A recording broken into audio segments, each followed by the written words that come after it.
I also yeah, a job that I've been putting off for a while, but wanted to do it as soon as sort of autumn winter kicks in. Basically, I want to take off the cylinder heads and get them fully refurbished. Obviously, new head gasket, so I'm getting some fumes from the tester through the coolant. So I performed one of those tests. Also, when you start the car, you're getting a mixture of oil and petrol, coming out the back. And also when you take it off as well, and you have a look down at the inlet valves. Can't really see them here, but there's loads of like carbon and crap, and they need a bit of a good old clean and all that sort of stuff. And you can sort of see all the speckles of carbon and shit in there. I want to do the valve stem seals as well, because that's what lets the oil drip down, as well as valve guides and valves as required, of course, depending on what the machine shop say for that. So yeah, this is a bit I've just done. So obviously to get all this off, you take the inlet manifold off. I've obviously cable tied up all of the wiring and all that sort of stuff. Obviously you can remove it all if you want to, but I thought I'll just push it in the middle for that. Drop down the alternator, remove the power cables from the starter motor, so you can get the exhaust system off. I'm lucky that I've got this performance exhaust system on it, which I put on about a year ago, so that came off basically that's super easy, apart from those bolts at the back, which are tricky to get to, is nuts at the back. Yeah, I just made this. Hopefully it's good enough. There's a factory tool that basically you can't buy anywhere, of course, but it's a bit like that, but also made out of metal. So yeah, put that on with the original bolts here.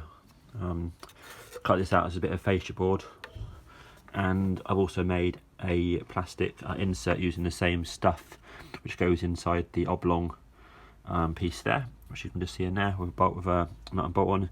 There's not a lot of room obviously to put much in there, so I'm going to take out this in a minute and just see if that moves. I've also put a cable tie around each of the chains. Thanks Alistair for that tip as well. There's a bonus tip. Yeah, so we'll see if that works. Hopefully that works, and if it does, I'm going to move the head now on this side, and then I can start on that side. Cool. Definitely not an easy job, but obviously benefits, hopefully a nice clean running engine, because often people looking at the car all the time, well, looking at my car all the time I should say, when you sort of start the car up in the car park or the beach, whatever, and then obviously now I'm kind of like thinking, oh, that's a bit stinky, sort of fuming getting everyone. So yeah, happy days, let's get it done. Right, yeah, next part. So yeah, I've got the manual here. Excellent, tells you obviously all the bits and bobs to do it. And whip round here. It definitely does my back in, this does, but it's almost off. So as you can see here, the head bolts are out. The back one there for me was very tight, but I can see there's carbon and stuff around the thread. The rest of them were obviously normal tight, but came up fine. Bracket seems to be really good. I'm about to insert in here. Also, I removed the blanking plug, and in there's a 10mm Allen key. So I'm going to put that on my socket set and release that. That then releases the sprocket from the cam, and then the head comes off. And also to note, there's also some bolts here on the side on the on this timing cover. I've removed 5 bolts, 3 this side and 2 that side there. I don't know if you need to remove all of them, but I think the manual says 4, but there was 5, so you might not need to do one of the bottom ones. Don't think I need to remove the alternator bracket here. That seems like it's just bolted to the head, not to the timing cover. So yeah, it's going well, but definitely does my back in. And also the back down there's the temperature sensor as well. That looks like that needs to come off as well. I think pretty sure it's attached to the head. Cool. A bit of coolant came out, a little bit, but not much. Because obviously I drained the coolant out of the left-hand side drain plug, so that's most convenient to get a washing up bowl underneath. So that's all good. Yeah, cool. Right, let me crack on with this. Right, yeah, we're almost out. So some tips. So thanks to the guys in the forum actually, just to sort of cool me down and all that sort of stuff. So yeah, what it was, when I looked closely at this piece here, I didn't realise it actually went in and out like this as well. I just thought you loosened it and you knocked this part here around to clear this, but it actually needed the whole thing to be pushed, the entire thing that way there. And as soon as I pushed that way there, it suddenly just like unclipped. Yeah, and literally there's like a sort of physical movement. It unclipped itself from here, and then I was able to then fully loosen this off. And what I have done is I've also removed the end here, the cam end as well, which is held by 2 10mm bolts. So now the whole cam now moves, and the head of course starts to move now as well. So I'm thinking now that the head will probably, yeah, the head's going to lift out now. Sweet.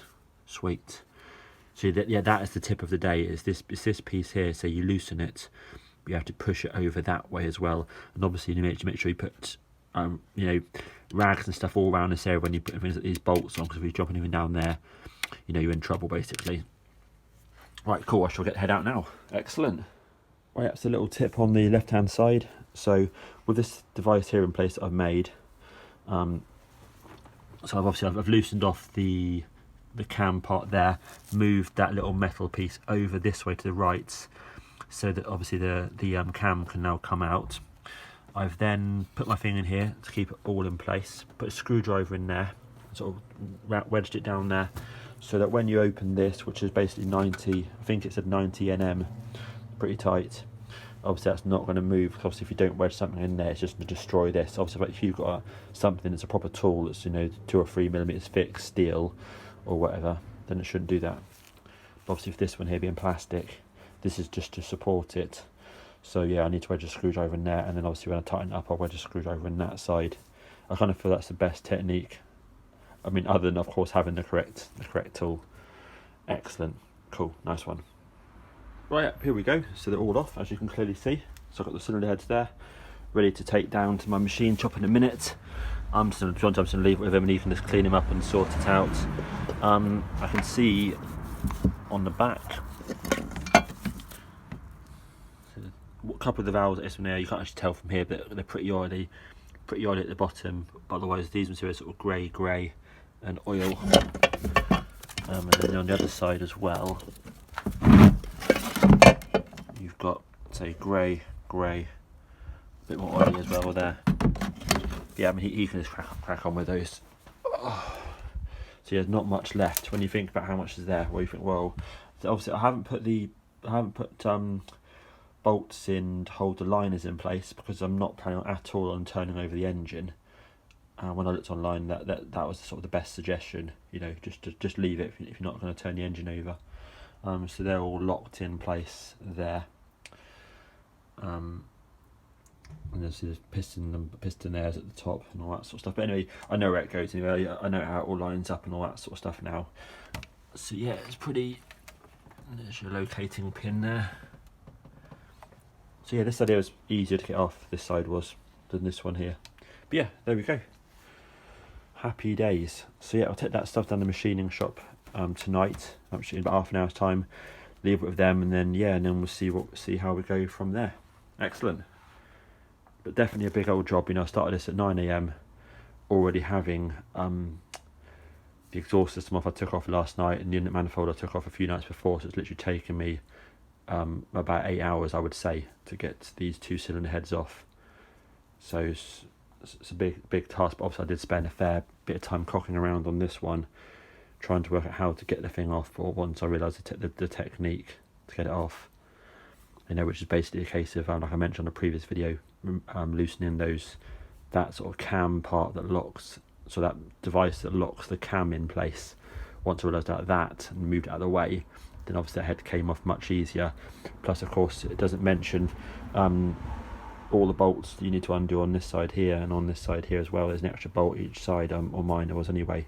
So there's a few extra bits, and of course removing the cam by undoing the bolts at the back to slide the cam out off the sprocket made life much easier as well. And that's not mentioned in the manual. I guess when the engine's probably in front of you on a stand, you might not need to do that, but it seems to be much easier to slide the cams out, because there's only 2 10mm bolts. So yeah, a few little tips there. All doable, pain in the ass job, I would say, but once it's sorted, happy days. Nice one, cheers. Right, yep, it's all down the machinist now, so just taking it down there. The guy's only, say, 5 minutes walk from my house, so yeah, happy days. He's going to do, obviously check out the valves, check out the stem seals, check out the guides, certainly drill out 2 or 3 snapped studs in there as well, and also remove a couple of skanky looking studs as well, just whilst he's at it, ones which are at the back, might as well. So yeah, happy days. So well, I say happy days, we'll see what the price comes back as, if they're serviceable and all that sort of stuff. Yeah, everything else, I've cleaned everything else up as well, cleaned up the pistons, not touched liners, not bothered putting any clamps across because I'm not turning over the engine at all, so I don't want to put anything else on there. I'm going to get a tap, I believe, to tap out the threads, because the back lower one was absolutely tight. And I think the two back corner ones were really tight. The rest of them came out, they were normal tight, they were fine, unscrewed fine, but those ones were bad. And actually, one of them had corrosion in as well. So one of those two lower ones had some actual corrosion on the bolts. So I'm not sure what's going on there, but I will look into that. I'll sort of check out which bolt it was and have a little look. But otherwise, I'm going to do an order from DeLorean Go, of course, as soon as the machiners give me the information and I can add the stem seals in and any valves and guides I need. But yeah, big old job. Pretty much 2 days, I would say, about 2 days, about 14 hours roughly, I would say, all together to remove the heads. Because you have to remove the exhaust, drain out the system, remove all this stuff, cable title, not damage anything, not scratch anything, all that sort of stuff. So it's a big task, and I wasn't fanning about too much, apart from when I tried to get this head here off. Once I knew the technique, then of course that side there was easier. So I probably could have sort of shaved off another hour if I knew the technique. But yeah, happy days.